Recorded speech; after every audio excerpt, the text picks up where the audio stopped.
ಅರ್ಥ ಸಾಧಿಕೆ ಶರಣ್ಯೇ ತ್ರ್ಯಂಬಕೆ ಗೌರಿ ನಾರಾಯಣಿ ನಮೋಸ್ತುತೆ. ಅಲಂಕರಣಾರ್ಥೆ ಹರಿದ್ರ ಚೂರ್ಣಂ ಸಮರ್ಪಯಾಮಿ, ಕುಂಕುಮ ಚೂರ್ಣಂ ಸಮರ್ಪಯಾಮಿ.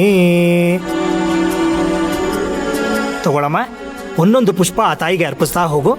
ಓಂ ಪ್ರಕೃತ್ಯೈ ನಮಃ, ಓಂ ವಿಕೃತ್ಯೈ ನಮಃ, ಓಂ ಬ್ರಾಹ್ಮ್ಯೈ ನಮಃ, ಓಂ ಮಹೇಶ್ವರ್ಯೈ ನಮಃ, ಓಂ ಸರ್ವಮಂಗಳ್ಯೈ ನಮಃ, ಓಂ ಸಿದ್ಧಿದಾತ್ರಿಯೈ ನಮಃ, ಓಂ ನಿತ್ಯ ಸುಮಂಗಲ್ಯೈ ನಮಃ, ಓಂ ಶಿವಸುತಾನ್ಯೈ ನಮಃ, ಓಂ ವಿನಾಯಕ ಮಾತಾಯೈ ನಮಃ, ಓಂ ಸ್ಕಂದ ಮಾತಾಯೈ ನಮಃ, ಓಂ ಮಹಾದೇವ್ಯೈ ನಮಃ, ಓಂ ಮಹಾಲಕ್ಷ್ಮಿಯೈ ನಮಃ, ಓಂ ಮಂಗಳಗೌರಿಯೈ ನಮಃ, ಓಂ ಮಹಾದೇವಿಯೈ ನಮೋ ನಮಃ.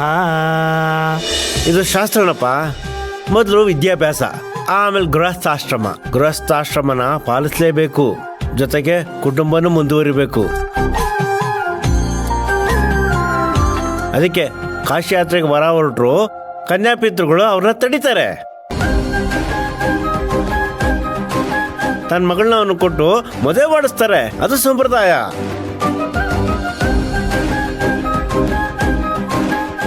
ಕಾಶಿ ಯಾತ್ರೆ ಹೊರಡಪ್ಪ.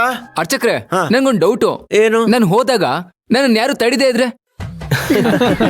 ಹೂನಪ್ಪ, ಕಾಶಿ ಯಾತ್ರೆ ಕಾವೇರಿನೂ ಕರ್ಕೊಂಡು ಹೋಗು, ಅಲ್ಲೇ ಸಂಸಾರ ಮಾಡ್ಕೊಂಡು ಇರುವಿರಂತೆ. ಲೋ, ನೀ ಕಾಶಿ ಯಾತ್ರೆ ಮುಗಿಸ್ಕೊಂಡು ಬೇಗ ಬಂದ್ಬಿಡು. ನೀನ್ ಅಲ್ಲೇ ಏನಾದ್ರೂ ಶಿವನ್ ಜಪ ಮಾಡ್ಕೊಂಡು ಕುತ್ಕೊಂಡ್ಬಿಟ್ರೆ ನೀನ್ ಹೆಂಡತಿ ಅಲ್ಲೇ ಬಿಟ್ಟು ಬಂದ್ಬಿಡ್ತಾಳೆ. ಆಮೇಲೆ ನೀನು ನಿಮ್ಮ ಅಪ್ಪನ ತರ ಪರ್ಮನೆಂಟ್ ಆಗಿ ತೀರ್ಥಯಾತ್ರೆ ಮಾಡ್ಕೊಂಡಿರುವೆ ಅಂತೆ.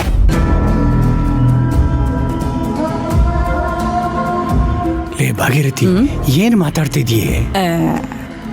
ಅದು ವಯಸ್ಸಾದ ಮೇಲೆ ತೀರ್ಥಯಾತ್ರೆನೇ ಶ್ರೇಷ್ಠ ಅಲ್ವಾ, ಅದಕ್ಕೆ ಹಾಗೆ ಹೇಳ್ತಾ ಇದ್ದಾಳೆ. ನೀನು ಹೊರಡಪ್ಪ. ಪುರೋಹಿತರೆ, ಶಾಸ್ತ್ರ ಶುರು ಮಾಡ್ಕೊಳ್ಳಿ. ಸರಿ, ನೀನು ಹೊರಡಪ್ಪ. ಒಂದು ನಿಮಿಷ. ವರ ಕಾಶಿ ಯಾತ್ರೆಗೆ ಹೊರಟಿದ್ದಾನೆ. ಈಗ ನೀವು ಹೋಗಿ ಅವನ್ ತಡೆದು ನಿಲ್ಲಿಸಿ ಕಾಲು ತೊಳೆದು ಪಾದಪೂಜೆ ಮಾಡಿ. ಹೋಗಿ ಹೋಗಿ ನಾನು ಇವನ್ ಕಾಲು ತೊಳಿಬೇಕಾ?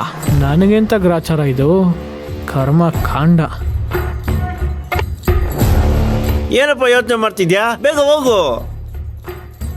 ರೀ, ಏನ್ ಯೋಚನೆ ಮಾಡ್ತಿದ್ದೀರಾ? ಬೇಗ ಹೋಗ್ತಾ ಅಡಿರಿ.